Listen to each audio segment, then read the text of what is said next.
Pudding এর বাটিটা যখন বাসায় আমরা এভাবে তুলি, তখন অনেকেরই মন ভেঙে যায়। কারণ এভাবে পারফেক্টলি বের হয় না। অনেকের পুডিং বানাতে গেলে ভেঙে যায় বা চারপাশ থেকে অসংখ্য ছিদ্র দেখা যায়, দেখতে ভালো লাগে না।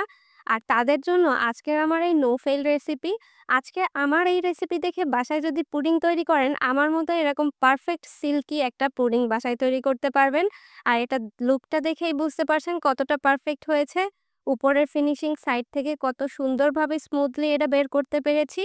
চলুন তাহলে আজকের এই মজার পুডিং রেসিপিটা তৈরি করে নেই। আর এটা তৈরি করতে লাগবে আমাদের ২ পিস ব্রেড মাত্র।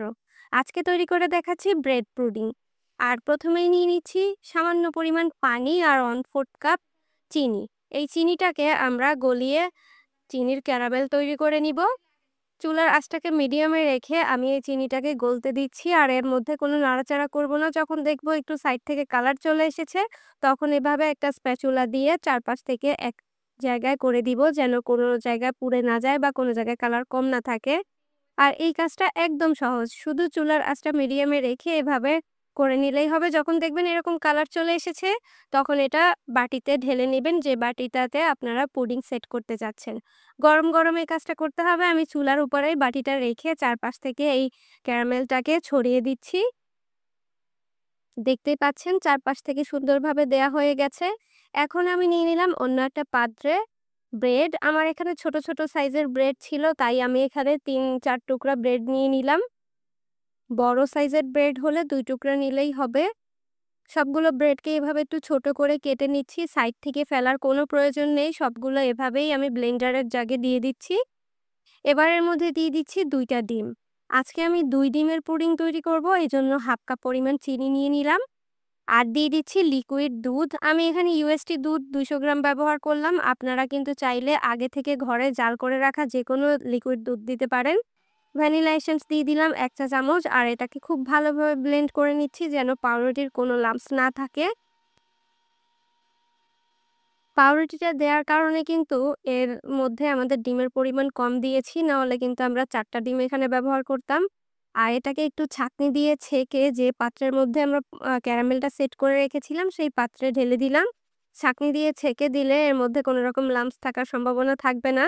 একদম স্মুথ হবে এই পুডিংটা, তাই আপনারাও চেষ্টা করবেন ছাঁকনি দিয়ে ছেঁকে দেয়ার। একটা হাঁড়ির মধ্যে আমরা এরকম একটা টাওয়েল বিছিয়ে দিব। আর টাওয়েলটা যেন একেবারে ভিজে যায়, এজন্য ২ কাপ পরিমাণ পানি দিয়ে দিলাম। এরপর চুলাটা জাল ধরিয়ে দিয়ে আমরা এর মধ্যে পুডিংয়ের পাত্রটাকে ঢেকে বসিয়ে দিব। এর উপর থেকেও একটা ঢাকনা দিয়ে দিতে হবে।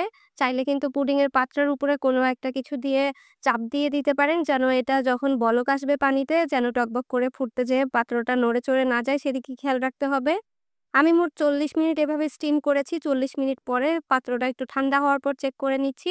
পুডিংটা একেবারে পারফেক্টলি হয়ে গেছে। এরপর আমরা এটাকে ফ্রিজে রেখে দিয়েছিলাম ১ থেকে ২ ঘন্টার জন্য। একদম ঠান্ডা, ঠান্ডা পুডিংটা এভাবে উল্টে দিলেই দেখবেন খুব সুন্দরভাবে এটা বের হয়ে এসেছে বাটি থেকে। আর যদি গরম, গরম অবস্থায় বের করতে চান, তাহলে কিন্তু ভেঙে যাওয়ার চান্স থাকবে। তাই এটাকে ফ্রিজে রেখে ঠান্ডা করে তারপরে বের করবেন। আর এর সাইডটা দেখেন কত সুন্দর ফিনিশিং হয়েছে।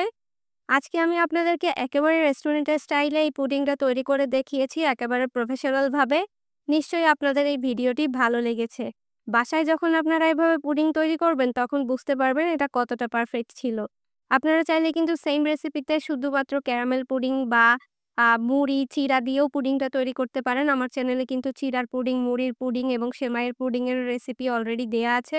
ডিসক্রিপশন বক্সে লিংক দেয়া থাকবে। আপনারা চাইলে পুডিংগুলা দেখে নিতে পারেন আমার চ্যানেল থেকে। আজকেও ব্রেড পুডিংটাও তৈরি করে দেখালাম পারফেক্ট ভাবে। আমার আজকের রেসিপিটি নিশ্চয়ই তোমাদের ভালো লেগেছে। আর ভিডিওটি ভালো লেগে থাকলে অবশ্যই লাইক, কমেন্ট, শেয়ার করতে ভুলবে না। এবং আমার চ্যানেলে নতুন হলে অবশ্যই চ্যানেলটি সাবস্ক্রাইব করে রেখো। আমার নতুন, নতুন আরও মজার, মজার রেসিপি দেখার আমন্ত্রণ রইলো। ভালো থাকবে সকলে। আল্লাহ হাফেজ।